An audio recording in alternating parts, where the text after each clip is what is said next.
नमस्कार शेतकरी मित्रांनो, तर स्वागत आहे आपल्या यूट्यूब चॅनलमध्ये. मी कृष्ण चव्हाण. तर आज आपण आलेलो 1 वर्षापूर्वी दादाने जे गोठा वगैरे म्हणजे दूध व्यवसाय जे चालू केलेला आहे, आपण त्यांना भेटूया, त्यांच्याकडून सर्व काही माहिती घेऊ. गोठा कसं चालू केलं, गाई किती आणल्या, किती नाही, दूध वगैरे. नमस्कार दादा. नमस्कार. आमच्या यूट्यूब चॅनलमध्ये स्वागत आहे तुमचं. धन्यवाद. तर आपलं नाव? माझं नाव योगेश गायकवाड. अच्छा, तर राहणार कुठले आपण, म्हणजे पुरा ॲड्रेस सांगा मला. मी राहणार बाजार सोंगी, तालुका खुलताबाद, जिल्हा छत्रपती संभाजीनगर. अच्छा, तर आपल्याकडे जे दूध व्यवसाय कधीपासून चालू केला तुम्ही? मी कमी जास्त त्याला 12 महिन्याच्या वर होऊन गेले. 12 महिन्याच्या वरती होऊन गेले. तर म्हणजे स्टार्टिंगला आपल्याकडं गाई वगैरे किती होत्या? स्टार्टिंगला काय नाही, फक्त एक गाय होती. त्यानंतर मग थोडं दुधाचे दर वाढले तर मग परत एक घेतली. मग त्या एकीचे पाऊणे एक आपल्याकडे आता 11-12 गाई झाल्यात. म्हणजे 12 गाई आपल्याकडे. तर म्हणजे दूध आपलं ॲडव्हान्स वगैरे घेऊन डेअरीवाल्याकडून ॲडव्हान्स वगैरे घेतलेली होती का कसं, म्हणजे का घरच्या पैशांनीच चालू केलं? नाही, ते आपण जे दूध घालायचं, जे बिल यायचं, तर मग आपण व्यापाऱ्याकडून थोडेफार बिलातून त्यांना द्यायचे, काही आपलं खाद्य हे करायचं आणि तसे करून सनी असं हे करून झालेत. अच्छा, तर आपल्याकडे जे आता समजा 11 ते 12 गाई वगैरे आहे आपल्याकडं, तर आपलं जे आता दूध किती चाललं आहे? आता जातं एका टायमाला 60-65 लिटर जातं एका टायमाला. एका टायमाला 65 लिटर, दोन्ही टाईम मिळून म्हणजे 120 लिटर. 120. तर 120 लिटर म्हणजे आपल्याकडे आता भाव काय चालू समजा सध्या 3.5-8.5ला 25 रुपये देतात, पण मग आता काही जण 26 देतात, 28 देतात. 28 तुम्हाला काय रेट आहे? आता 28 रुपये रेट आहे. अच्छा, तर आपलं दुधाची जे म्हणजे क्वालिटी काय लागते आपल्या डेअरीमध्ये? आता लागते बघा 3-6, 8-6. 3-6, 8-6 म्हणजे 8-5. हां. अच्छा, तर दुग्ध व्यवसाय जो आता सध्याच्या कंडिशनला असा झाला आहे की सर्व कोणाला पुरेडेबल नाही. तर तुम्हाला पुरतोय का दूध व्यवसाय रेटमध्ये सध्या? नाही, सध्या तरी आता काटकसरीने चालू आहे, बराबरीत. म्हणजे बराबरीत चालू आहे समजा. अच्छा, तर आपल्या जे म्हणजे मंथली जे आपल्याला दुधापासून किती इन्कम येतोय, म्हणजे खाद्य वगैरे कटून? सगळं कटून जरी बघितलं तरी मंथली 70,000पर्यंत, 60-70 हजारापर्यंत इन्कम आहे. 60-70 हजारापर्यंत इन्कम आहे आपल्याला. तर आपल्या गाईंना वगैरे जे आता खाद्य कोणत्या कंपनीत जातोय तुम्ही? आम्ही आता बफेलो देतोय, पण याच्या अगोदर आम्ही समृद्धी वापरत होतो. समृद्धी. तर तुम्हाला जे समृद्धीमध्ये आणि बफेलोमध्ये डिफरन्स कसा भेटला? समजा तुम्ही आधी समृद्धी चालू तुमच्या गोट्यावरती, नंतर ज्या तुम्ही आता जे बफेलो चालू केलं आहे, तर मग तुम्हाला डिफरंट वगैरे कसा वाटला समजा समृद्धी? नाही, आता काय माहिती का, जर आम्हाला समृद्धी तर भेटत नाही.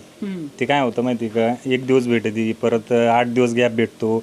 त्यामुळं नाईलाजन आता आम्हाला थोडं हे वापरावं लागतं. नाही तर समृद्धीचं रिझल्ट एकदम छान आहे. त्याचं समृद्धी बाबतीत आपलं काही हरकत नाही, कारण याच्या अगोदर मी समृद्धीच वापरत होतो. अच्छा, तर समृद्धीचा रिझल्ट कसा भेटला? नाही, समृद्धीचा रिझल्ट एक नंबर आहे, त्याच्यात काही हे नाही. तर गायची तब्येत वगैरे सर्व काही मेंटेन होते एकदम, अंगावर पण तहसीलदार, दुधाला पण व्यवस्थित, परत दुखण्याला पण जरा थोडं हे होतं. अच्छा, सर्व काही समजा व्यवस्थित होतं. तर आपला जे गोठा आता समजा खूप सिंपल पद्धतीने आहे, तर आपण जे याच्यावरती हे पत्र वगैरे टाकलेले का? ते नाही, फक्त आपण हे पूर्ण बांबूचं आणि पाचट, म्हणजे याच्या यानं काय होतं की बुवा किती टेम्परेचर असलं तरी ते टेम्परेचर, आणि परत त्या अजून टेम्परेचर ह्या साईडनं जाळ्या याच्या वाचण्यासाठी आपण फोगरचं पण लावलेलं आहे. म्हणजे फॉगर पण लावलेलं आहे. बरोबर. तर पावसाळ्यामध्ये जे आहे तर हे गळू नये म्हणून आपण काय केलं याच्यावरतून समजा? आता पावसाळ्यामध्ये काय, याच्यावरून आपण एक काळा ताडपत्री टाकायची. ताडपत्री टाकायची. अच्छा, तर आपला गोठा किती बाय कितीचा समजा तुम्ही 12 गाई म्हणजे बसताय का आपल्या किती बाय किती गोठ्यामध्ये? आता याच्यामध्ये पूर्ण 10 गाई बसतात. हे असं पाहिलं तर 12 बाय 36 आहे. 12 बाय 36. अच्छा, तर आपल्याकडं कारोड कोणत्या आहेत? कालोड किती समजा? एक, अजून 2, 3, 4 कालवडी आता सध्या. 4 आहे. तर ही कोणती आपली, म्हणजे गीर आहे का ही? हा, ही गीर, ही गावरान. अच्छा, तर म्हणजे आपली घरची आहे का कसं? नाही, ही एकदम छोटी होती ना, तेव्हा आपण घेतली होती. ती 2-3 महिन्याचीच असेल. 2-3 महिन्याची? हा, तेव्हा घेतली होती. सगळ्यात पहिली हीच घेतली होती. अच्छा, गीर. तर गीरचे म्हणजे मिल्किंग मशीन जे हिचं दूध निघतं का गीरचं? ते आता अजून काढलं नाही तिचं दूध, कारण ती मिल्किंग केलेलं नाही. तर मला तुमच्या गाई वगैरे दाखवा सर्व काही, म्हणजे आपल्या मित्रांना सर्व गाई दाखवा. त्यांची म्हणजे आपण गायींची खरेदी कुठे आपली कुठली? काही पंजाबच्या आहे आणि काही आपल्याची काढली आपल्या भागातल्या. तर म्हणजे पंजाबवरून जेव्हा गाई आणल्या तुम्ही, तर त्यांना आपलं वातावरण सुटेबल झालं होतं का? नाही, त्यांना सुरुवातीला तर सुटेबल नाही, आणि अजून पण त्या राहण्यासाठी थोडं हे करतात, म्हणजे अच्छा. हां, तर ही कोणती कुठून आणलेली ही गाय आपल्याच भागातली इथं पिप्पळगाव म्हणून आपण तिथून घेतली शेतकऱ्याकडून. शेतकऱ्याकडून गाय हो. घेतलेली? तर हिची म्हणजे पहिल्या वेताला घेतली की दुसऱ्या वेताला? ही तिसऱ्या व्यताला घेतली होती. तिसऱ्या वेताला. तर मग तर दूध वगैरे किती काढलं आपण हिचं आता? हिचं एक सड बंद आहे, हां, 3 सडे. मग काय? तर ही 9 लिटर दूध देते एका टायमाला. एका टायमाला 9 लिटर? हो. अच्छा. ही बसलेली ही कुठली आहे? ही पण याची पिप्पळगावची शेतकऱ्याकडनं घेतली. शेतकऱ्याची पण? हां. हिची मिल्किंग कॅपॅसिटी? हिची एका टायमाला 13 लिटर. 13 लिटर हां. एका टायमाला? हां. अच्छा. ही कुठून घेतलेली आहे? ही आपल्या याच्यावरून आणली होती घोडेगाव. घोडेगाव बाजार? हां. अच्छा. व्यापाऱ्याकडून घेतली होती. अच्छा. आता ही कितवून आहे ही गाय? ही आता म्हणजे पहिलं रुजनलेली आहे. आता आपल्याकडं का? दुसऱ्यांदा लागलेली. आपल्याकडे दुसऱ्यांदा लागलेली? हो. हिची मिल्किंग किती केलेली आहे आपण? हिची 9 9:30 पर्यंत काढलेली आहे एका टायमाला. पहिल्या एका झोपात. टायमाला? हां. एका टायमाला. अच्छा. तर ह्या दोन्ही आपल्या घरच्या गाई आहे का? ही आणि ही आत्ता घेतली इथं गावातलीच घेतलेली. अच्छा. आणि ही पंजाबची. इकडं ह्या चारी पंजाबच्या आहे हो, का? हे चारी पंजाबच्या. अच्छा. तर आपल्या ह्या चारी किती दूध देतात समजा या पंजाबच्या गाई? आता हे पहिल्या झोपेला तरी यांनी 5-5 लिटर दूध दिलं आपल्या इकडे, म्हणजे आणल्याच्या नंतर. अच्छा. हां. ही ना खाली बसलेली? हां, हिनं दिलेलं होतं 9-10 लिटर हिनं एका टायमाला. ही ना हिनं 8-8 लिटर एका टायमाला. एका टायमाला आठवते? हो. आणि ती ना? आणि तिनं दिलं होतं 4-4, 5-5. अच्छा. पंजाबवरून आपण गाई कशा आणल्या होत्या समजा? ही व्यापाऱ्याने आणल्या होत्या तिकडनं. अच्छा. मग हां, आपण इथे खरेदी केलेली? म्हणजे पंजाबवरून जेव्हा आणल्या किती दिवस झाले पंजाबवरून आपल्या गोठ्यापर्यंत, म्हणजे याला म्हणजे आपण व्यापाऱ्याकडून किती दिवसामध्ये खरेदी केल्या होत्या? लगेच त्यांनी आणल्या तिकून. ते 8 दिवस लागते त्यांना यांना, आणि इथं आल्याच्या नंतर लगेच खरेदी केली. तर गाय जे पंजाबवरून आणल्या तेव्हा स्ट्रेसमध्ये गेलेल्या होत्या का? हो, ते त्यांना ताप, हे गोचिड ताप, हे आलताच, दुखणे आले होते त्यांना. अच्छा. तर तुम्ही हे दूध व्यवसाय जो आहे म्हणजे स्टार्टिंगला 1 वर्षापूर्वी चालू केला, भांडवल वगैरे म्हणजे कशी जमा केले, कसं संघर्ष कसा केला तेवढं सांगा. भांडवल असं केलं आपण, व्यापाऱ्याकडून गाय घेतली एक पहिली. त्यावेळेस थोडं त्यांनी स्वस्त घेतली, खाली गाय घेतली होती, तिला लावली, गाभण केली त्याच्या दुधावर. मग ती 1चे 2, 2चे 3 असंच, फक्त जसं बिल आलं तर अर्धा बिल व्यापाऱ्याला द्यायचं, अर्धा आपण ठेवायचं. अच्छा. अच्छा. आणि हे करून मग त्याचे पण पैसे फिटत जायचे, आणि आपले म्हणजे याच्यातून जेवढा इन्कम राहायचा हां. तो तिकडं आपला हे व्हायचा, आणि इकडं गाय वाढायच्या. ही प्रॉफिट आहे आपलं. अच्छा. हां. तर आपला नेक्स्ट म्हणजे पुढचा प्लॅन काय? आता गोठा तर खूप छोटा होते, तुमचं टार्गेट किती गायचं समजा? तरी 20 गाईचं आपलं कंप्लीट. 20 गायचं टार्गेट आहे. तर आपलं 20 गायच्या ह्याच्यामध्ये बसणार नाही, पण पुढचा प्लॅन कसा राहणार आहे नाही, समजा पुढचा प्लॅन तर मी तुम्हाला आता इकडे दाखवतो बघा. ही मोकळी जागा. अच्छा. आता हे पूर्ण मुरुम वगैरे टाकून घेतलं आहे, आणि याला पूर्ण कंपाऊंड करायचं. अच्छा. आणि इथनं आता ही अशीच सप्री बनवली ना, असंच सप्पर मी स्टेट तिथं बनवणार.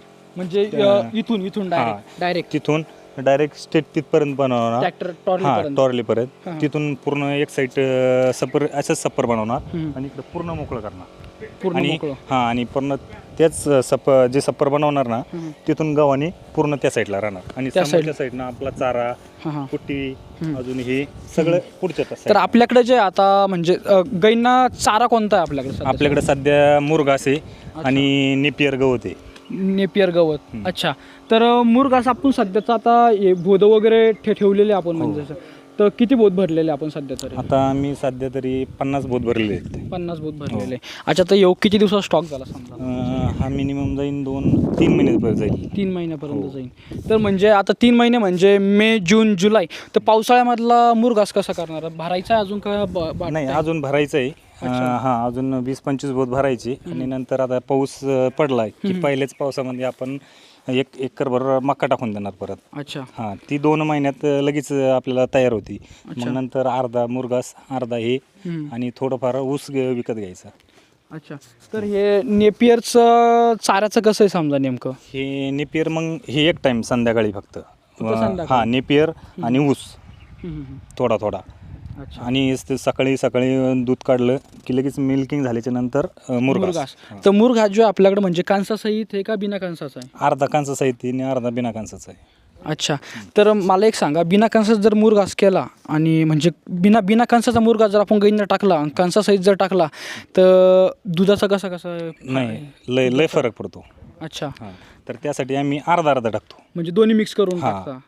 तर म्हणजे दूध वगैरे काही कमी व्हायचे चान्स नाही मग काय आहे ते दोन्ही मिक्स टाकले ना रेग्युलर तर मग त्याचं कमी जास्त नाही. आणि जर आपण नुसतं बिना कांसाचा टाकला आणि लगेच परत कांसाच टाकला तर त्याच्यात लगेच दुधात मिनिमम 10 लिटरचा फरक पडतो 10 लिटरचं एका टायमाला. म्हणजे 60-65 लिटर दूध चाललं डायरेक्ट 45 ते 50 पर्यंत दूध येऊन 50-55 पर्यंत येतं लगेच. 50-55 पर्यंत. अच्छा. चाऱ्यात थोडंफार बी टायमिंगमध्ये याच्यात थोडं अप्पर डप्पर झाली की ते लगेच फरक पडतो.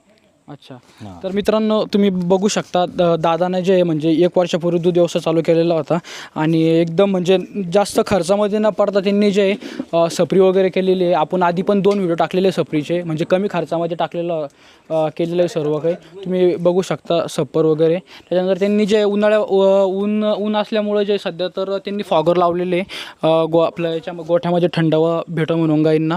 तर तुम्ही बघू शकता सर्व काही. तर मित्रांनो भेटूया लवकर पुढच्या व्हिडिओमध्ये. तर ह्या व्हिडिओपासून तुम्हाला जर काही माहिती वगैरे पाहिजे नाही व शेतकऱ्याचा कॉन्टॅक्ट नंबर पाहिजे नाही तर कमेंट बॉक्समध्ये कमेंट करा. मी तुमचा नंबर वगैरे देतो. त्यांना काय विचारायचं तर तुम्ही विचारू शकता. आमच्या व्हिडिओला लाईक करा, चॅनलला सबस्क्राईब करा आणि व्हिडिओ आपले कसे पोस्ट होत आहे मला ते सांगा. समजा नेमकं कळलं तरी आपलं काही चुकतं आहे का नाही. तर मित्रांनो भेटूया लवकरच पुढच्या व्हिडिओमध्ये. धन्यवाद.